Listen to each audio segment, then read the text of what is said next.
Yang panjang untuk adik, baru yang gak panjang untuk kakak. My Baby, kepercayaan ibu. My Baby.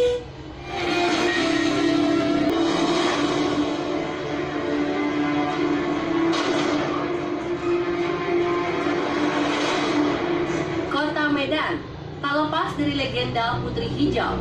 Kisahnya menyisakan jejak di salah satu bangunan terkenal di Medan, yakni Istana Maimun. Siapakah Putri Hijau itu? Menurut hikayat, Meriam Puntung atau dalam bahasa Karo disebut Meriam Puntung adalah penjelmaan adik Putri Hijau bernama Mambang Hayali dari Kerajaan Haru yang memerintah sekitar tahun 1594 Masehi. Suatu ketika, Putri Hijau mendapatkan pinangan dari Sultan Aceh, namun ditolak olehnya. Mendapatkan penolakan tersebut, Sultan Aceh memutuskan untuk menyerang kerajaan tempat Putri Hijau berada. Sultan Aceh mengirimkan Panglima Goncah untuk menyerang kerajaan Haru. Tetapi karena bentengnya sangat kokoh, pasukan Aceh gagal menembus pertahanan kerajaan Haru.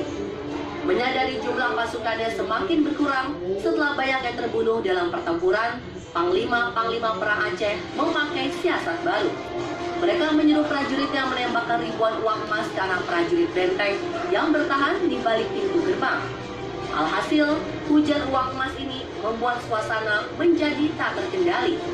Para penjaga benteng melupakan tugas mereka dan memilih untuk berebut uang emas hingga meninggalkan posnya. Ketika mereka tengah sibuk memunguti uang emas, para tentara Aceh berhasil menerobos masuk dan dengan mudah menguasai benteng.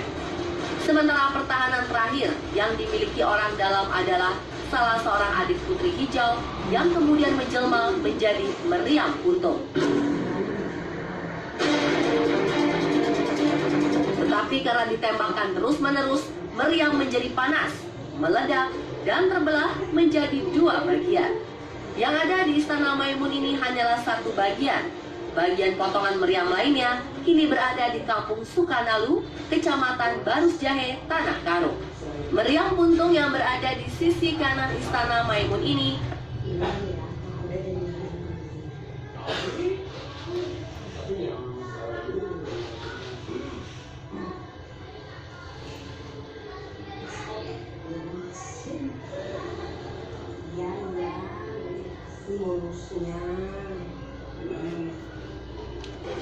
penduduk setempat kemudian mengkeramatkan tempat ini.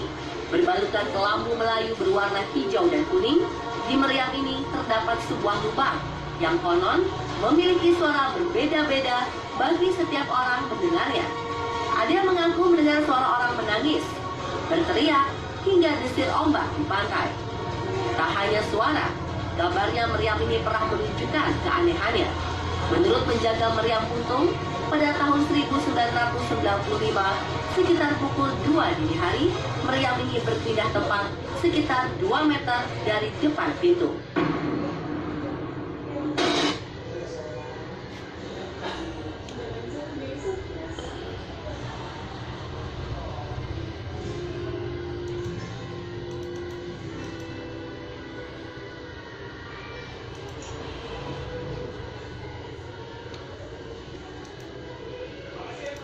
Putri Hijau tidak berhenti sampai situ saja. Konon, di sebuah desa bernama Desa Amplas Pasar 1, Kecamatan Percut Setuan, memiliki sebuah tempat terkait dengan Putri Hijau. Tempat ini disebut sebagai Keramat Kuda. Menurut Bapak Nasib, yang pernah mendengar cerita tentang Keramat Kuda ini, cerita bermula karena perang yang terjadi saat Putri Hijau menolak pinangan Sultan Aceh. Waktu itu Putri Aceh, Raja Aceh meminang Putri Hijau.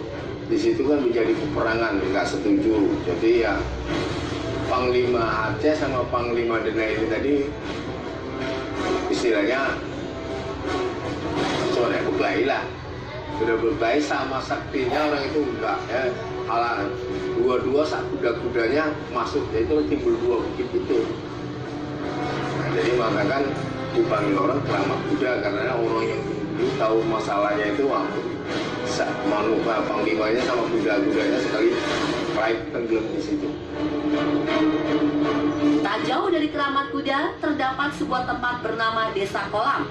Dari gapura masuk saja, mungkin kita akan dibuat bingung oleh tulisan selamat datang dalam bahasa Jawa. Mengapa tertulis bahasa Jawa? Padahal tempat ini ada di Sumatera Utara.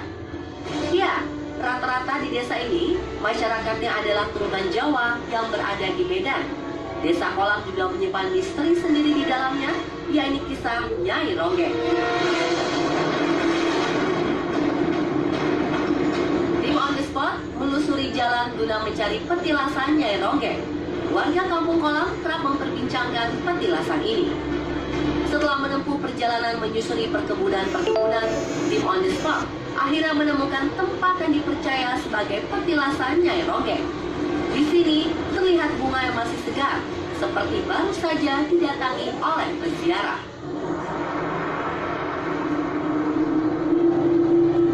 Di bagian pojok ruangan terdapat batu-batu besar. Masyarakat meyakini disinilah tempat asli petilasan Nyai Ronggeng. Tempat ini masih dianggap keramat hingga sebelum kami melakukan pengambilan gambar, Bapak Nasib meminta izin terlebih dahulu kepada para penghuni petilasan yang tak lain adalah Nyai Ronggeng. Lalu siapakah Nyai Ronggeng yang berada di Desa Kolam Kota Medan ini? Benarkah yang merupakan korban pembunuhan? Tak mudah ternyata menguak keberadaan Nyai Ronggeng di Desa Kolam. Salah satu caranya adalah dengan mengadakan pertunjukan kuda lumping. Ya, sosok Nyai Ronggeng yang senang menari ini dipercaya akan datang dan berinteraksi melalui mediator, yakni Pak Nasib. Nyai Ronggeng di desa ini mengaku bernama Siti Aminah, yang merupakan seorang penari dari Banyumas dan pada masa pendudukan Belanda. Sang Nyai bersama 14 orang temannya didatangkan ke Pulau Sumatera. Naas, baru berada 7 hari di sini, gadis berusia 21 tahun itu meninggal dunia setelah mengalami sakit. Ia kemudian dimakamkan di tempat yang disebut sebagai Keramat Ronggeng. Meskipun letaknya jauh, hingga kini Keramat Ronggeng masih didatangi oleh banyak orang yang penasaran dengan misteri Ronggeng Desa Kolam.